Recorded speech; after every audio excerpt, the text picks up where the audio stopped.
जय जगन्नाथ बंधुगण आपको पुणी एक नूतन वीडियो को सुस्वागत। तो जदि आपण जड़े डिसेबिलिटी पर्सन अथवा अन्य कौन विकलांग यही भत्ताटी को आवेदन करने चाहूँगी तेज किपरि भाव में यह भत्ताटी को ऑनलाइन रे आवेदन करेंगे तासह कौन कौन डॉक्यूमेंट लगे और केउठारे फॉर्म टी को सबमिट करेंगे तार कंप्लीट प्रोसेस यह वीडियो माध्यम जाना पाइबे। तेणु वीडियोटी को बिना स्किप करके शेष पर्यंत देखु। तो यह आवेदन करने प्रथम आप कौन एक ब्राउजर ओपन करेंगे। ब्राउजर टी ओपन हो सारापर से आप SSC PD सर्च करेंगे। एतिक सर्च कलापर आपण आगे एपरी एक इंटरफेस देखा मिले। तो एठारे आपको प्रथम जो लिंक टी देखा मिले तार उपरे क्लिक करेंगे। देन आपको आगे यार ऑफिशियल वेबसाइट टी एपरी भाव में देखा मिले। तो एठारे आप तल को स्क्रॉल करेंगे। देन एठारे आपको देखा मिले बेनिफिशियरी सर्विस एवं एठारे आपको देखा मिले पेंशन स्कीम तार उपरे क्लिक करेंगे। देन आपको आगे एपरी एक इंटरफेस देखा मिले। तो एठारे आप चूज स्कीम रे मधुबाबू पेंशन योजना सिलेक्ट करेंगे। देन एठारे आपको देखा मिले प्रोसीड यार उपरे क्लिक करेंगे। तापर आपको आगे यार फॉर्म टी एपरी भाव में देखा मिले एवं एठारे आपको देखा मिले पेंशन टाइप। तो आप जेकोसी पेंशन पर यह आवेदन करने चाहूँगी से पेंशन टी को एठारे आप सिलेक्ट करेंगे। तो जेहेतु आम यह विकलांग भत्ता आवेदन करवा तेणुक एठारे आम डिसेबिलिटी पेंशन सिलेक्ट करना। देन एठारे आपको देखा मिले नेम एज पर आधार। तो एठारे आपणकर नामटी आधार कार्ड अनुजाई देदेवे। देन एठारे आपको देखा मिले फादर और स्पाउस नेम।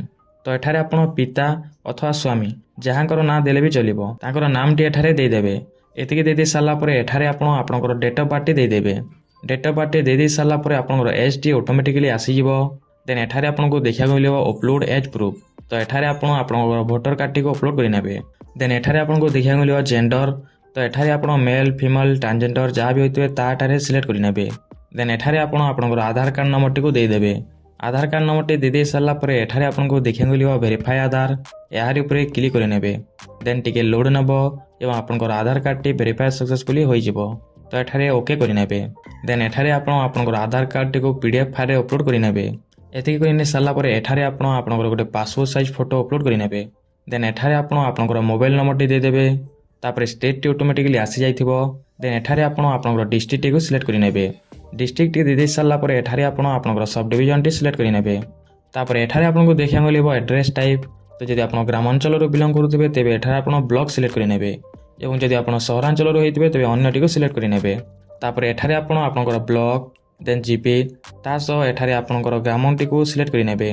देन पुणी थे एठारे आपणकर ग्रामर नाम टी को सिलेक्ट करेंगे। देन एठारे आपको देखा मिले पिन। तो एठारे आपणकर पिन कोड टी को देदेवे। एतिक दे सारापर एठारे आपको देखा मिले सोशल कैटेगरी। तो आप SC ST OBC जेनेराल जहाँ भी होते ताठारे सिलेक्ट करेंगे। तापर एठारे आपको इनकम सर्टिफिकेट RI रिपोर्ट व BPL कार्ड ये तीनोटी मध्य जेकोसी गोटे टी अपलोड करने हम। तो जदि आपंकर पाखे 60,000 रु कम इनकम सर्टिफिकेट अच्छी तेज एठारे अपलोड करेंगे। अथवा जदि आपंकर पाखे BPL कार्ड अच्छी तेज एठारे अपलोड करेंगे। ता छड़ा जदि आपंकर पाखे उभयतक न तेज स्क्रीन रे दिशुवा फॉर्म रे RI को सिग्नेचर सह एठारे अपलोड करेंगे। देन एठारे आपको देखा मिले एडिशनल डॉक्यूमेंट। तो जदि आपंकर पाखे कौन एक्स्ट्रा डॉक्यूमेंट अच्छी तेज एठारे आप अपलोड कर नहीं पारे जेपरिक राशन कार्ड। तापर एठारे आपको देखा मिले डिसेबिलिटी कैटेगरी। तो जदि आप डिसेबिलिटी अच्छा तेज क्यों कैटेगरी डिसेबिलिटी अच्छा ताठारे सिलेक्ट करेंगे। देन एठारे आपको देखा मिले UDID सर्टिफिकेट नंबर। तो आपंकर डिसेबिलिटी सर्टिफिकेट नंबर टी एठारे देदेवे। एतिक दे सारापर एठारे आपको देखा मिले डिसेबिलिटी परसेंटेज। तो आप केते परसेंट डिसेबिलिटी अच्छा ताहा एठारे देदेवे। या सह आप टेम्पोरेरी कि परमानेंट डिसेबिलिटी ताहा एठारे सिलेक्ट करेंगे। तासह एठारे आपंकर डिसेबिलिटी सर्टिफिकेट टी को अपलोड करेंगे। देन एठारे आपंकर सिग्नेचर टी को अपलोड करेंगे। एतिक कर सारापर एठारे आपंकर बैंक अकाउंट डिटेल टी देवाक हम। तो एठारे आपंकर अकाउंट ही सिंगल कि जॉइंट अकाउंट ता सिलेक्ट करेंगे। एतिक सिलेक्ट कर सारापर आपंकर पासबुक खाता अनुଯାयी आपंकर नाम टी एठारे टाइप करेंगे। देन एठारे आपंकर अकाउंट नंबर टी देदेवे। अकाउंट नंबर टी दे सारापर एठारे आपको देखा मिले चूज IFSC कोड। तो एठारे आपंकर IFSC कोड टी को टाइप करेंगे। IFSC कोड टी को टाइप कर सारापर एठारे आपंकर बैंक नाम एवं ब्रांच नाम ऑटोमेटिकली आसीजिवो। तो एठारे आप उभयतक सिलेक्ट करेंगे। देन एठारे आपंकर पासपोर्ट टी को PDF फाइल अपलोड करेंगे। एतिक कर सारापर एठारे आपको देखा मिले डिक्लेरेशन। तो एठारे आपको तीनोटी चेकबॉक्स देखा मिले। तो ये तीनोटी चेकबॉक्स टी को चेकमार्क करेंगे। तापर एठारे आपंकर फॉर्म टी को थोड़े भल भाव जांच करेंगे। जदि सबकि ठीक थाए तेज एठारे आपको देखा मिले सबमिट ଏହାରି ଉପରେ କ୍ଲିକ୍ କରିନେବେ। ଦେନ୍ ଆପଣଙ୍କ ଆଗରେ ଏପରି ଏକ ପପଅପ୍ ଦେଖିବାକୁ ମିଳିବ। ତ ଏଠାରେ ଆପଣ ୟେସ୍ କରିନେବେ। ଦେନ୍ ଟିକେ ଲୋଡ୍ ନେବ ଏବଂ ଆପଣଙ୍କ ଫର୍ମଟି ସବମିଟ୍ ସକ୍ସେସଫୁଲି ହୋଇଯିବ। ତାପରେ ଆପଣଙ୍କ ଫର୍ମର ଆପ୍ଲିକେସନଟି ଆପଣଙ୍କୁ ଏପରି ଭାବରେ ଦେଖିବାକୁ ମିଳିବ। ତାପରେ ଏଠାରେ ଆପଣଙ୍କୁ ଦେଖିବାକୁ ମିଳିବ ପ୍ରିଣ୍ଟ। ଏହାରି ଉପରେ କ୍ଲିକ୍ କରିକି ଆପଣ ଏହି ଫର୍ମଟିକୁ ପ୍ରିଣ୍ଟ କରି ନେଇପାରିବେ।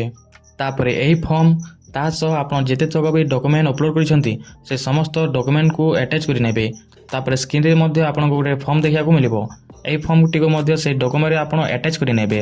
ତାପରେ ଏହି ସମସ୍ତ ଡକୁମେଣ୍ଟକୁ ଆଟାଚ୍ କରି ନେଇ ସାରିଲା ପରେ ଆପଣ ଏହି ଫର୍ମଟିକୁ ସରପଞ୍ଚ କିମ୍ବା ଇଓ ଉଭୟଙ୍କ ପାଖରେ ଦାଖଲ କରିଦେବେ, ଯାହାଦ୍ୱାରା କି ଆଗର ପ୍ରୋସେସ୍ ସବୁ ସେମାନେ ହିଁ ଜାରି କରିବେ।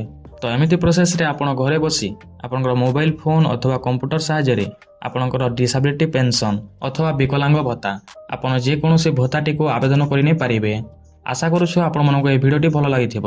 ତ ଯଦି ଭିଡ଼ିଓଟି ଭଲ ଲାଗିଥିବ ତେବେ ନିହାତି ଭାବରେ ଭିଡ଼ିଓକୁ ଗୋଟିଏ ଲାଇକ୍ କରିନେବେ ଏବଂ ଚ୍ୟାନେଲକୁ ସବସ୍କ୍ରାଇବ୍ କରିବା ସହିତ ବେଲ୍ ଆଇକନ୍ଟିକୁ ଅଲରେ ସେଟ୍ କରିନେବେ, ଯାହାଫଳରେ ଆଗକୁ ଆସିବା ସମସ୍ତ ଭିଡ଼ିଓ ସର୍ବପ୍ରଥମେ ପାଇପାରିବେ।